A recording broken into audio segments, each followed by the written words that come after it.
Hello my dear student, आप सभी का हमारे चैनल में स्वागत है।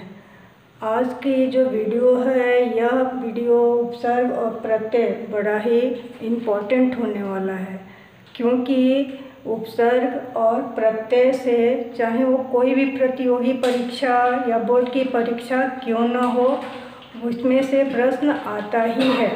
इसलिए आप लोग इस वीडियो को छोड़कर नहीं जाएंगे और ध्यानपूर्वक इस वीडियो को सुनेंगे, ताकि किस तरह से हम लोग उपसर्ग और प्रत्यय में अंतर कर पाएंगे और कैसे हम लोग पहचान करेंगे कि कौन सा यह उपसर्ग है और कौन सा प्रत्यय है। चलिए वीडियो को शुरू करते हैं।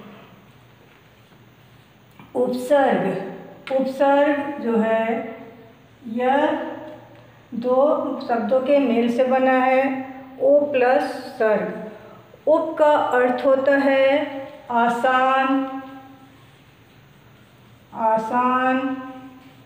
समीप, पास, और सर्ग का अर्थ होता है रचना करना।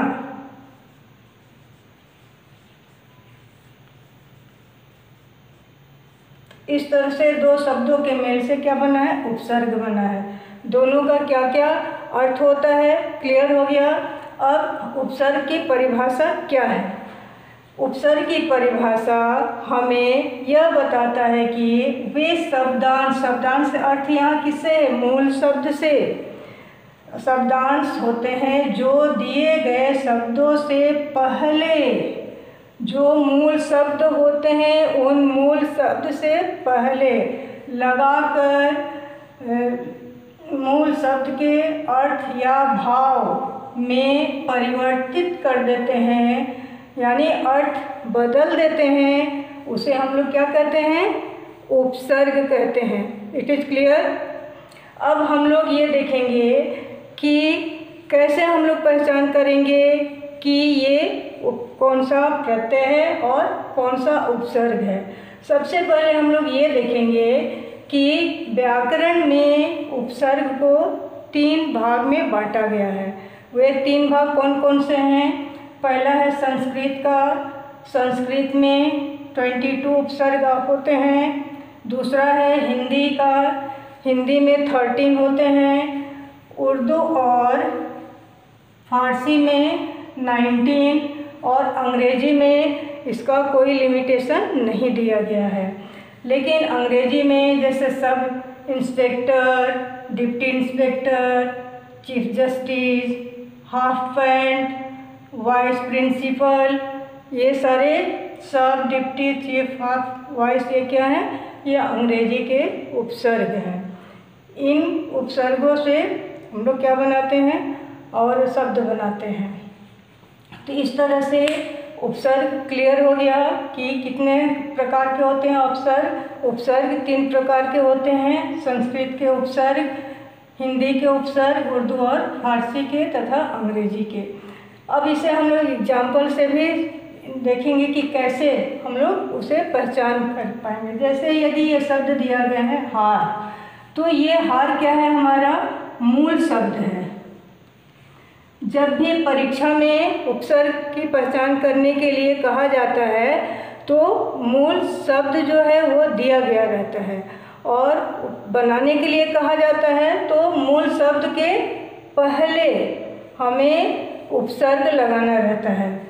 तो यदि ये हमारा मूल शब्द है तो इसके पहले हम लोग ऐसा कौन सा शब्द लगाएंगे जिससे यह एक नया शब्द बने और उसका अर्थ भी नया हो। तो इस मूल शब्द में यदि हम लोग प्र जोड़ देते हैं तो क्या बन जाएगा हमारा? प्रहार। तो इसमें मूल शब्द कौन सा? ये मूल शब्द हो गया हमारा, और इसमें उपसर्ग कौन है? यह प्र है। क्यों?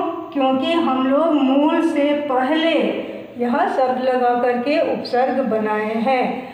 तो जब भी परीक्षा में यह पूछा जाए या कहा जाए कि इन शब्दों के मूल शब्द के उपसर्ग बनाएं, तो जो भी मूल शब्द दिया गया रहता उससे पहले हम लोग शब्द को लगा करके उपसर्ग बनाते हैं।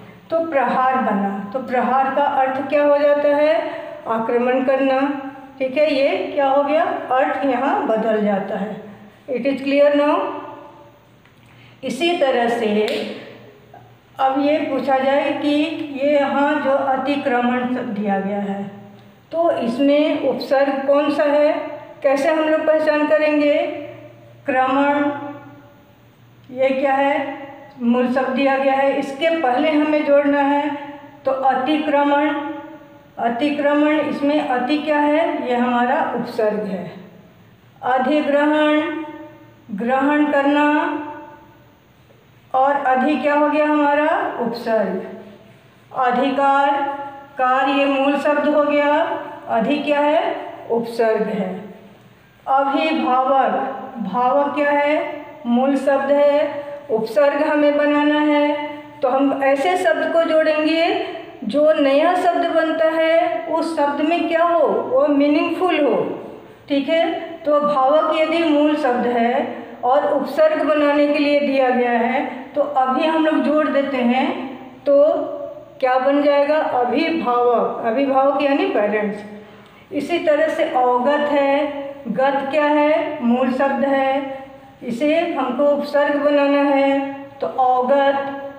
स्वागत, स्वागत में, अच्छा यहाँ से ऐसे प्रश्न पूछा जाता है कि स्वागत में ये कौन सा शब्द है? तो इसमें क्या बन जाता है? सु प्लस आगत क्या होता है? स्वागत। तो ये सु शब्द है। इसी तरह से उत्कर्ष है, उत्कर्ष, कर्ष है, कर्ष में हम लोग क्या जोड़े? उत, तो उत्कर्ष हो गया। ठीक है, इस तरह से जो भी शब्द दिए गए रहेंगे उसके पहले जो शब्द हम लोग जोड़ते हैं वह उपसर्ग कहलाता है। आज के क्लास में इतना ही। कल हम लोग नेक्स्ट प्रत्यय पर डिस्कस करेंगे। वीडियो को लाइक, सब्सक्राइब और शेयर ज़रूर करें, और साथ ही अपने दोस्तों को भी शेयर करें।